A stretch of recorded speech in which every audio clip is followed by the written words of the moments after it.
What do you believe from what you've heard so far about the reports from the Washington Post and the response from the White House? No, may I first say, when you extended the invitation to have this town hall a couple of weeks ago, little did we know that the FBI director would be fired, and we thought, oh my goodness, that's going to change the town hall. Little did we know we would have a matter of this consequence. As you may know, I've for over 20 years been a member of the Intelligence Committee, or the Gang of Eight, for longer than anybody actually in history. And our work there, while we have some differences over time, has never been political, and hopefully this won't be as well. But from what we have heard, and again, the facts are what are important, from what we have heard, this is a very serious matter.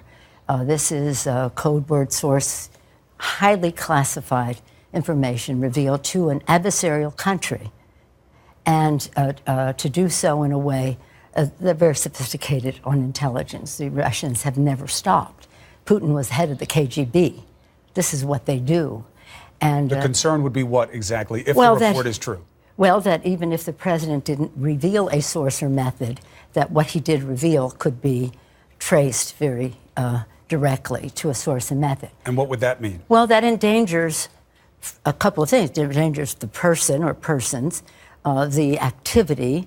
It could undermine an operation that could be saving lives, and it undermines the trust that we would have with our allies, our liaison, what they call liaison relationship, that's an intelligence relationship that we have with other countries, that they share carefully, not expecting the President of the United States to be wittingly, and that would be unfortunate, or unwittingly, that would be unfortunate. Both, do you share in both the cases, concern dangerous. That if this is all true, it might accelerate a time frame by ISIS?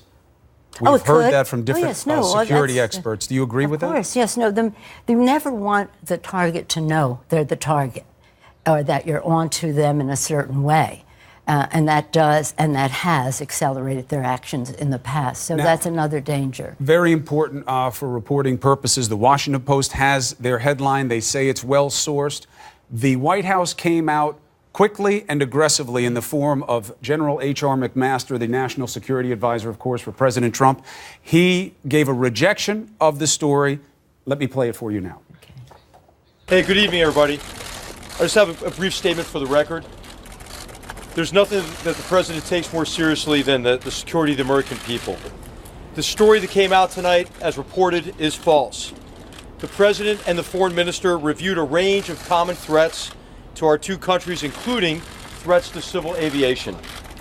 At no time were intelligence sources or methods discussed. And the president did not disclose any military operations that were not already publicly known. Two other senior officials who were present, including the Secretary of State, remember the meeting the same way and have said so. Their on-the-record accounts should outweigh those of anonymous sources. And I was in the room. It didn't happen. General, this was not. Thanks, everybody. General, Thank Now, obviously, the general did not take any questions. The Washington Post says they stand by their story. Are you satisfied with what you heard from the White House? No. What the general said that was very telling to me is the president did not reveal anything that was not in the public domain. In terms of operations? Yeah, he said in terms of, in the, what did he say, the public domain, or yes, in the public whatever? Yes, publicly known military operations. The fact is that anyone who has anything to do with intelligence, the one thing you always say is, I cannot confirm or deny that that is true. So the president could be saying something that's in the public domain, but confirming it to the Russians in a way that is very dangerous. As I say, if it was on purpose, that would be terrible. And if it was not, if it was accidental, that would be very terrible, too. Well, all right, so let's talk about the impact of this on several different levels. The first one is, it seems as though General McMaster was saying the president didn't say anything about who was giving us this information, which is a primary concern. You don't want to reveal a source or an ally. However, that's not what the Washington Post is reporting. They're saying that he gave highly classified information about the what about right. what the threat is, what may be done, what may be the response. Are those different in your mind as well? Well, the fact is that I may not give you somebody's name, but if I describe a certain circumstance, you can engineer back and figure out by the process of elimination what the source or the method is. Sources and methods are very protected, and you don't. The President of the United States is not likely to come out and say Chris Cuomo is the person, but if he describes a situation that by the process of elimination endangers you, that's a bad thing. We have an expression, there are signs up in the intelligence rooms up there, it said, loose lips can sink ships. And it is really true. It's these, shall we say, accidental, I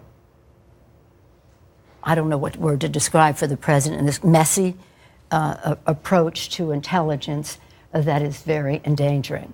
Our intelligence people around the world are super patriots.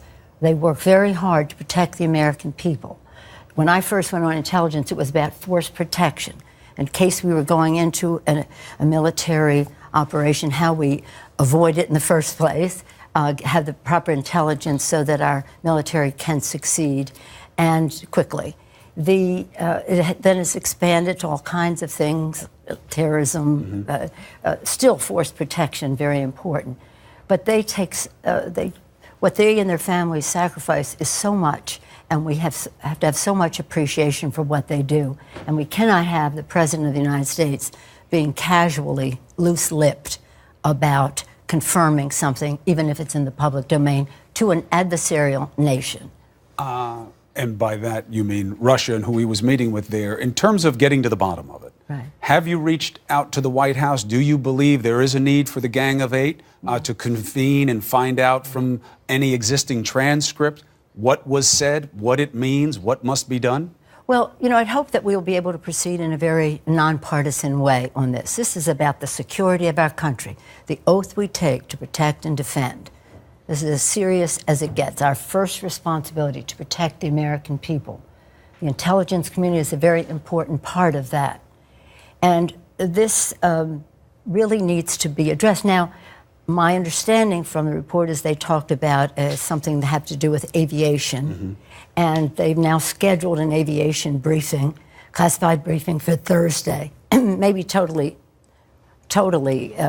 coincidental, but nonetheless, they've scheduled an aviation briefing. But up until now, we had not received word from the White House that this had happened. How do you read that? I think there's really, they're disorganized, it's pretty disorganized. I thought that the statement of McMaster's was sad for him to be able to come out and speak in that way. Why? Well, because you have to know that to say nothing I said, the president said, was anything that wasn't in the public domain, completely opened the door to, well, what's that? What's that? But the other part of it is, and I think it's really important, this is very serious business with, I'm going to say business, activity with other countries. What was revealed in that is highly classified code word source. This is about as high a level of classification as it is. This is nothing casual, just stamped secret because you just assume people didn't talk about it. This is dangerous. And I would hope that it would be a lesson to the president to have his daily intelligence briefings so he understands the connection from one report to the next about how thorough everyone else is on this, how important our liaison relationships are about information, intelligence we share with other countries, and that he has a higher respect for what the intelligence community does. So you have what it means about the president and what it means for the president. The first question, do you believe that if this is true, what is reported in the Washington Post, that this goes to the competency of Donald Trump to be president? I think it goes to the preparedness or lack thereof of President Donald Trump to be president. I mean, this is sloppy, and he can correct it. but we have to know more about it. How does he correct it if he already told them the information? No, he can't do it again. I mean, this can't be but I don't know, did he want, let's just put this in context. He's meeting with the Russian foreign minister. Usually the president meets with heads of state. He's meeting with the Russian foreign minister 2 days before he fired the director of the FBI with some suspicion that he did so because he didn't like, in his own words, the Russian investigation. 2 days after that firing was the day when the director of the FBI was supposed to address the Intelligence Committee with the Global Threats Report. May 11th is the day of Global Threats Report. So why would he fire him 2 days before he's going to be making this very important presentation with other intelligence and security people to the Congress of the United States? What did he not want them to hear? What is your suspicion? And then, at the request of Putin, he meets with the foreign minister. Do you think that there's a correlation has loose between lips, those two? Well, it's, as Yogi Berra said, it's too much of a coincidence to be a coincidence. There's just something wrong with this picture. All at the same time as people are saying, and you know, this you have to be careful because this is its own incident, but it's about Russia. And every day I ask the question, what do the Russians have on Donald Trump? Financially, politically, or personally, that he's always catering to them. Well, that goes to the second question. What does this mean for the president? Members of your party have been very critical. Mm-hmm. They are using this as proof of his not being up to the job. Republicans, Senator Corker, used the phrase downward spiral for the White House. Do you see a level of crisis, or do you just see sloppiness and getting their sea legs in a new administration? Well, in my work, and this is over 20 years in intelligence and a long time on the ethics committee, where we make judgments about people's behavior, it's only about the facts, the rules, and the law. And so we have to see what the facts are in this situation and how far did he go in what this was about. But I don't, you know, I think that in some ways I'm sorry that this is also public because it is very, very, very damaging. It's very damaging. But the fact is, it is public, and the president has to answer for this. We expect to have some briefings in the Congress about this. I would be on the Gang of Eight, the four leaders of the committee, House and Senate, Democratic and Republican, and the four leaders of the Congress, and we expect to have it soon. But again, to try to take us to a safer place, the president did not do that. What do you need to hear from President Trump? Is this about an apology? Is this about a recognition of a need to do things differently? Do you expect to hear anything at all? Well, I would hope that the president would say, since this all centers around Russia, let the investigation of the Russian connection continue. You cannot separate this behavior of trying to please the Russians from what is this? What is this? So we have a call. Over 75% of the American people support a commission, an outside commission, not the Congress, to do the investigation. I think the Congress can do some investigating, or a special prosecutor and outside counsel. But this might be the place where the Republicans stop hiding the truth from the American people about the Russian connection.